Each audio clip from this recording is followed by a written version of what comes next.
Hola, queridísimos amigos. Esto llegará tarde o temprano, a mi juicio, pero cada día es más necesario a causa de la crisis. Artículo de opinión. Jubileo de la deuda. Jubileo viene de júbilo. Estamos en un año sabático. Esto obligaría a cancelar deudas. Esto sanaría la economía mundial. Esta tradición comenzó en Babilonia. Es el año sabático prescrito en la Torá. Coincide con la tradición judía semitá. Hacían sonar el cuerno shofar del carnero.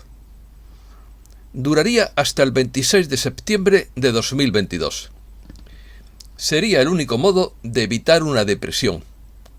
Todo el mundo debe dinero a todo el mundo. La caída de la bolsa sigue ciclos de 7 años. Iniciativa multilateral para alivio de la deuda. Christine Lagarde cree que es ilegal la propuesta. Comenzamos.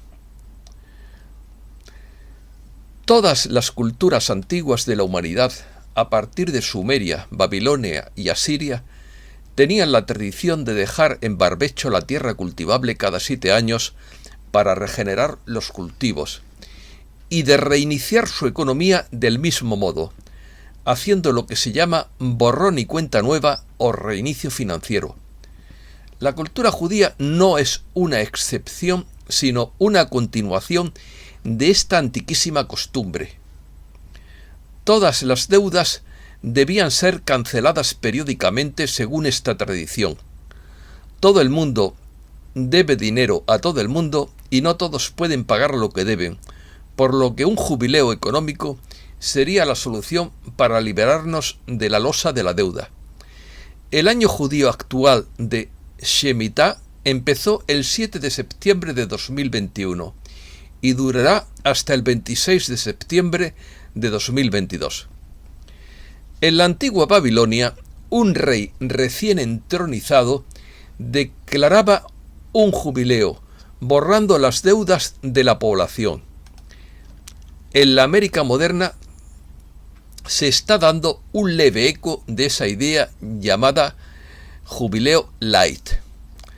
La idea de que la deuda puede crecer más rápido que la capacidad de pagar hasta que se desequilibre una sociedad se entendió hace miles de años, según Michael Hudson, economista e historiador.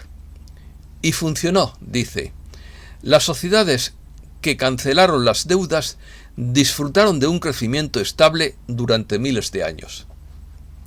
Propuestas. La Red Jubileo Suraméricas es la convergencia de organizaciones y activistas del continente que abordan distintas temáticas de acuerdo a la defensa de los derechos humanos, ambiente y vida. Su máximo objetivo es la lucha por la condonación de la deuda, tanto externa como ecológica, que impera en los países de la región. Los países pobres altamente endeudados forman un grupo que se beneficia de la llamada Iniciativa HIPC, creada por el G8 para aquellos países con alta deuda pública. Posteriormente se lanzó otra iniciativa diferente, pero vinculada operativamente, la Iniciativa Multilateral de Alivio de la Deuda, que fue aprobada en junio de 2005 por los ministros de Finanzas del G8 en la 31ª cumbre en Gleneagles, Escocia. Propuesta de condonación de la deuda en países de la Unión Europea.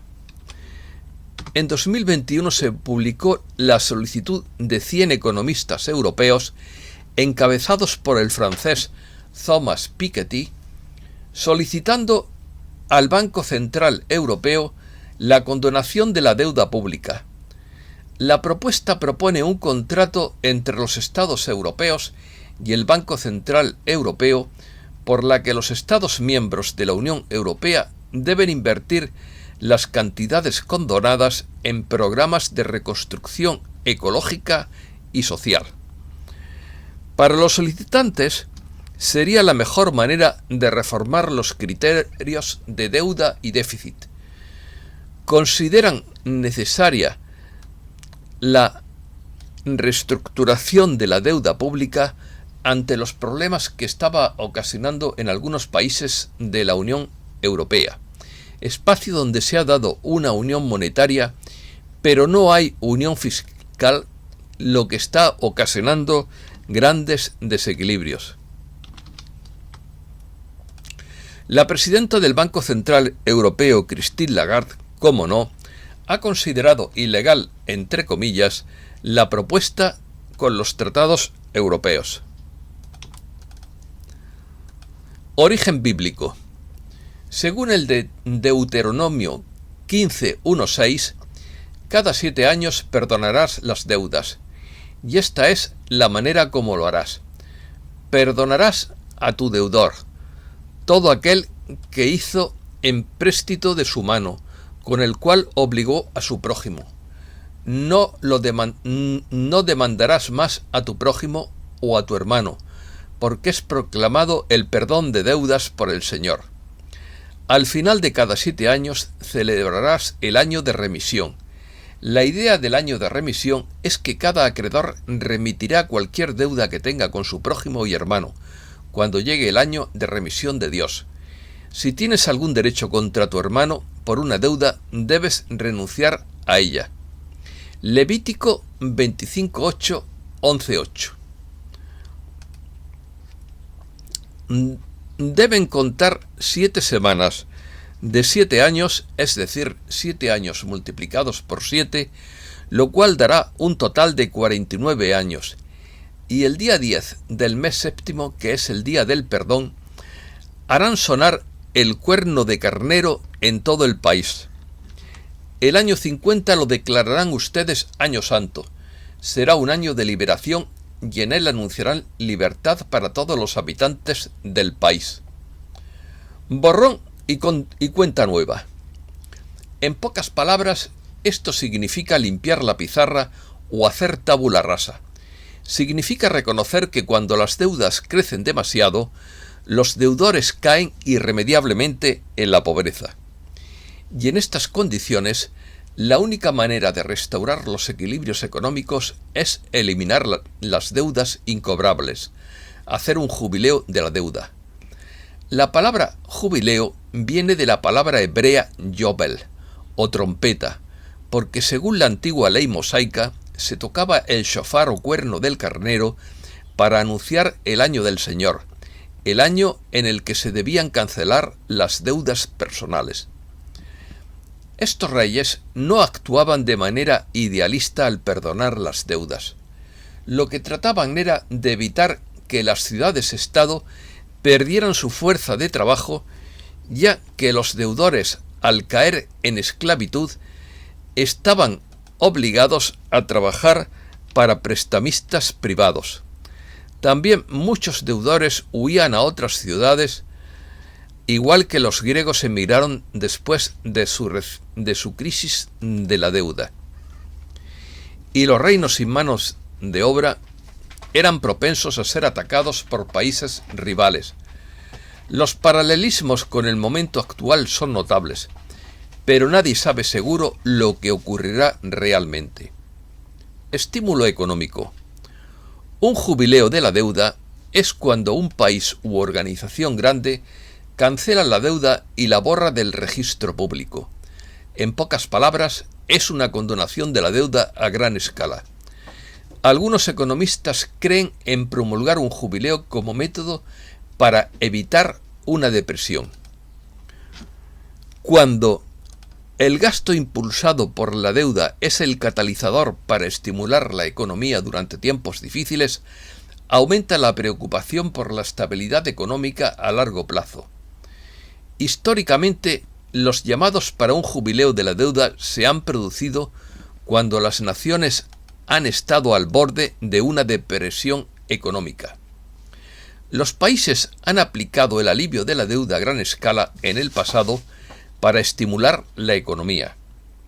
Por ejemplo, Islandia canceló y subvencionó gran cantidad de deuda hipotecaria después de que la gran recesión afectó particularmente al país a finales de 2008. Los verdaderos controladores del sistema económico y financiero mundial podían llevar a cabo sus planes Shemitah sin ninguna amenaza de exposición debido a lo secreta y subrepticia que siempre ha sido su planificación. Pero todo eso ha cambiado en la era de Internet porque el mundo es ahora un lugar diferente. Las principales caídas del mercado de valores están asociadas con este ciclo de 7 años.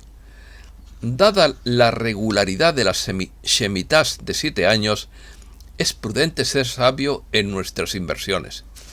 La recesión mundial es real dada la inminente hiperinflación, la sobreimpresión mundial de dinero y la tendencia alcista artificial del mercado de valores. Se habían entregado miles de millones de dólares en deuda pública sin intereses, lo que a su vez infló todos los activos. También es posible la disolución de las divisas establecidas debido a la sobreimpresión de dinero fiduciario y al fortalecimiento de las monedas digitales. Año sabático. La Shemitah judía o el Shemitah judío o año sabático es el año prescrito como el año agrícola de liberación de la Torá, el Pentateuco o los 5 libros de Moisés en la Biblia. Ocurre en un ciclo de 7 años. Las autoridades que prohíben la agricultura en Israel generalmente permiten la agricultura hidropónica en invernaderos estructurados de modo que las plantas no estén conectadas al suelo. Como resultado de ello, el uso de la hidroponía ha ido en aumento en las comunidades agrícolas.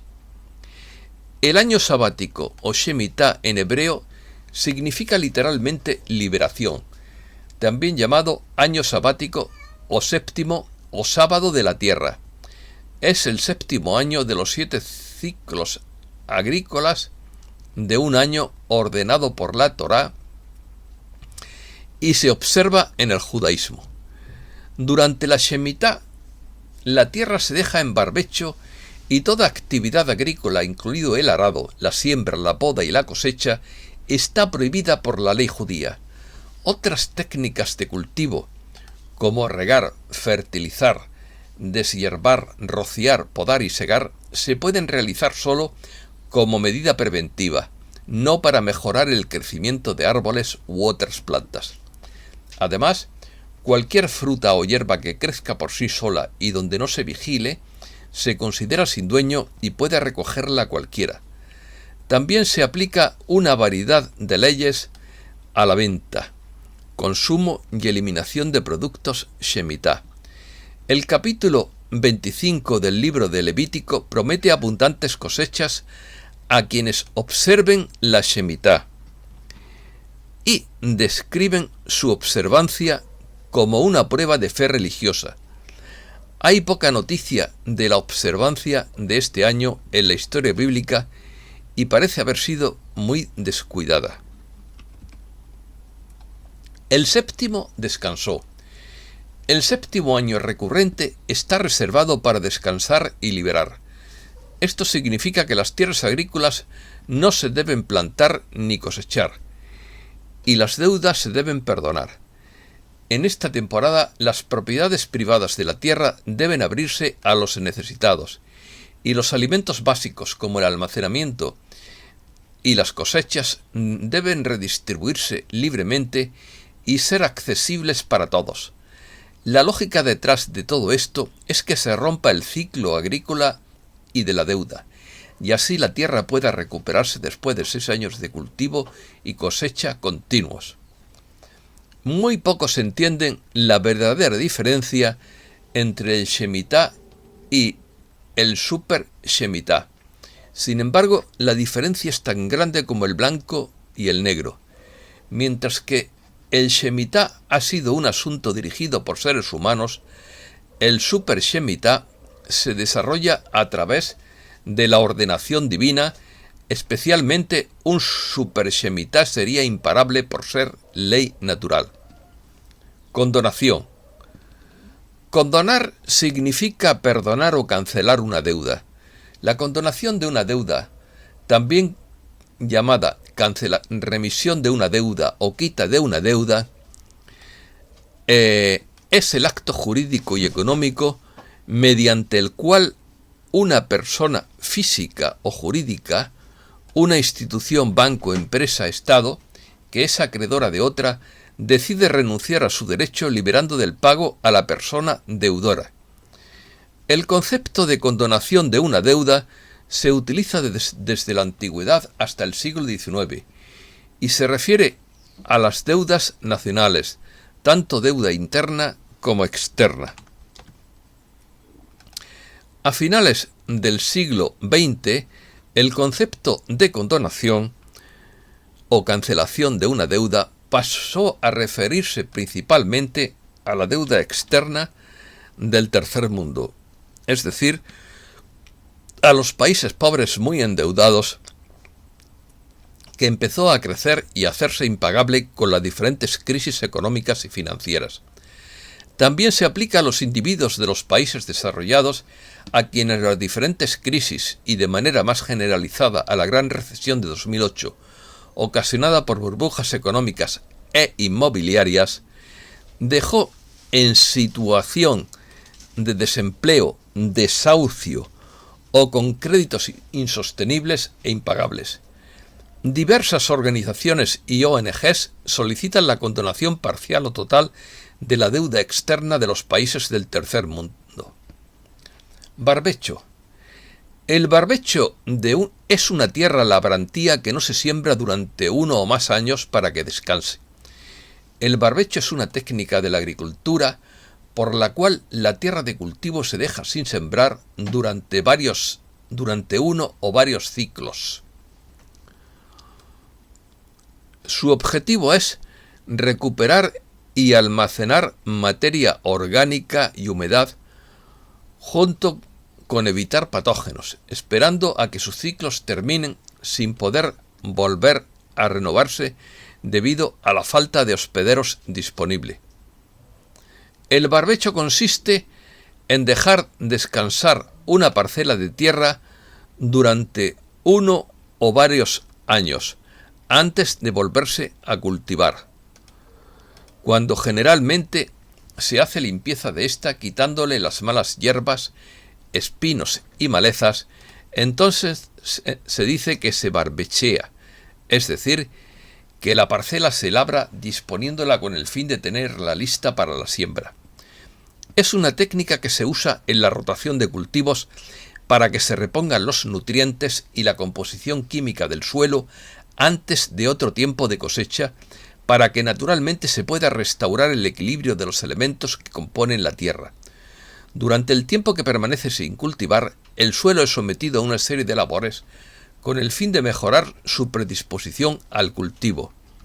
Asimismo, en regiones amazónicas y andinas se utilizaba como parte del trabajo agrícola para dejar descansar la tierra y que no se sobreexplotara. En Europa empezó a ser habitual en la Edad Media, en donde las tierras de labranza se cultivaban con una periodicidad en la que se alternaba el descanso y el cultivo, haciendo que en épocas de descanso se trabajara con el arado practicando el barbecho. Una parte de tierras de cultivo se dejaba sin cultivar, pero se pasaba el arado, arrancando de esta forma las hierbas silvestres, que a su vez servían como abono y aumentando la humedad de forma que la tierra recuperara minerales que se habían perdido durante el cultivo. Aún hoy en día, esta técnica se practica por cientos de comunidades indígenas en regiones tropicales. La presión sobre la tierra a partir de la agroindustria presiona cada vez más a estas comunidades para abandonar esta práctica histórica de equilibrio en el uso del recurso tierra. El barbecho supone un proceso agrícola para permitir que las cualidades del suelo no se desgasten. Existen 2 tipos de barbecho: labrado, aquel en el que se quitan las malas hierbas, y sin labrar. Dentro de los barbechos labrados se encuentra el barbecho labrado químico, en el cual se eliminan las malezas o malas hierbas por medio de herbicidas, y el barbecho labrado mecánico, que tiene más eficacia, ya que es tratado con implementos que aceleran el proceso de descomposición al enterrar las hierbas, por ejemplo, el arado con disco. Noticias breves. Primero, cohete descontrolado chocó contra la Luna el viernes 4 de marzo y causó un cráter. Segundo, mira el agua, el mundo está presenciando el desmantelamiento del nuevo orden mundial. Tercero, la guerra cibernética está a punto de estallar en Europa y Rusia. Los sombreros negros disfrazarán los ataques con procedentes de diversas fuentes para incriminar a ciertos países. Cuarto, el lado oscuro está en pánico. No pueden evitar que los sombreros blancos destruyan su operación de lavado de dinero. La guerra es real, pero la información sobre la guerra es falsa. Estados Unidos. Primero, la policía del Capitolio emite una declaración de emergencia sobre la protesta de los camioneros del convoy del pueblo. Segundo, en este momento hay 111 portacontenedores flotando frente a los puertos de California y esperando a ser descargados. Un nuevo récord. Tercero, Biden considera viajar a Arabia Saudita para pedir más petróleo mientras cierra la perforación nacional. Joe Biden puede viajar a Arabia Saudita para pedirles más petróleo mientras cierra los oleoductos nacionales y congela nuevos contratos de perforación. Los asesores de Biden se encuentran actualmente en Venezuela pidiendo petróleo al régimen de Maduro. Europa. Primero, voluntarios de toda Europa ofrecen su ayuda a los refugiados ucranianos. Segundo, Alemania recibe a un centenar de menores judíos refugiados de la guerra de Ucrania. Tercero, se está intensificando la crisis alimentaria a medida que más países detienen las exportaciones. Los agricultores europeos están furiosos. Cuarto, miles de contenedores de envío se apilaban en lugares aleatorios de todo el Reino Unido. Quinto, no hay ganadores con las sanciones. 8,5 millones de hogares pueden terminar en la pobreza energética, viéndose obligados a pagar más de $4,000 al año para calentar su hogar en medio de la crisis energética europea, que se ha visto agravada aún más por las sanciones. Rusia. Primero, Fitch considera inminente el riesgo de impago en Rusia.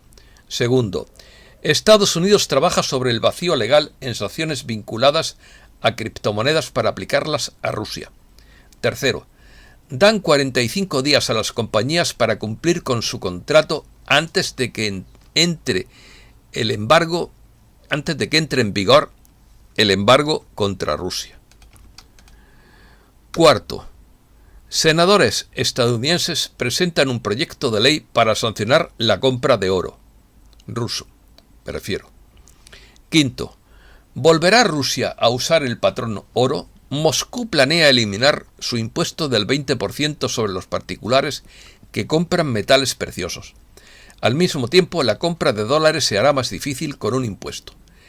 El oro se convertirá así en el último salvavidas para los bienes privados amenazados de los ciudadanos rusos. El impulso podría allanar el camino para el regreso a algún tipo de patrón oro, un evento histórico. Sexto, parece que dentro de Rusia la élite se ha llevado a su familia a lugares seguros, fuera de las grandes ciudades, preferiblemente en búnkeres. Hay una computadora portátil que se encontró en una base militar de Ucrania con muchos planes para la invasión de Rusia. China. Primero, Xi Jinping pide la máxima moderación para evitar una crisis humanitaria a gran escala en Ucrania. La prioridad, añadió, es evitar que se intensifiquen las tensiones o incluso se salgan de control. Segundo, ¿se convertirá China en la superpotencia económica mundial en 2030? Tercero, empresas chinas que desafíen las sanciones a Rusia se enfrentan a castigos. Las empresas chinas que desafíen las sanciones a Rusia y Bielorrusia pueden ser objeto de acciones devastadoras, entre comillas, señaló la secretaria de Comercio de Estados Unidos, Gina Raimondo. Al mismo tiempo, advirtió al gigante asiático que no es una opción ser neutral. O sea, que no te dejan ni ser neutral. Reflexiones. Jinetes en la tormenta por James O'Brien. BlackRock y Vanguard poseen un monopolio sobre prácticamente todas las corporaciones importantes del mundo. Los empleados de BlackRock han ocupado altos cargos en la Casa Blanca durante las administraciones de Bush, Obama y Biden. BlackRock también desarrolló el sistema informático que utilizan los bancos centrales. Bloomberg se refirió a BlackRock como la cuarta rama del gobierno, debido a su estrecha relación con los bancos centrales. BlackRock en realidad presta dinero al Banco Central, la Reserva Federal, y es su principal asesor. BlackRock y Vanguard están en manos de las familias más ricas del mundo. Se cerrará el estrecho de Hormuz por David Lifshitz. A medida que abundan los rumores de que los rusos cortaron todo el gas natural y el petróleo del mundo, excepto China, y que Irán bloqueó el estrecho de Hormuz, excluyendo a China, lo que cortaría casi la mitad del suministro mundial del petróleo. No importa si Irán bloquea el estrecho de Hormuz o no, ya que Rusia tiene la capacidad militar propia para hacerlo. Los misiles chinos y rusos de Irán se alinean en las costas de Irán frente al estrecho de Hormuz, lo que impediría el paso de cualquier petrolero si así lo deciden bloquearlo.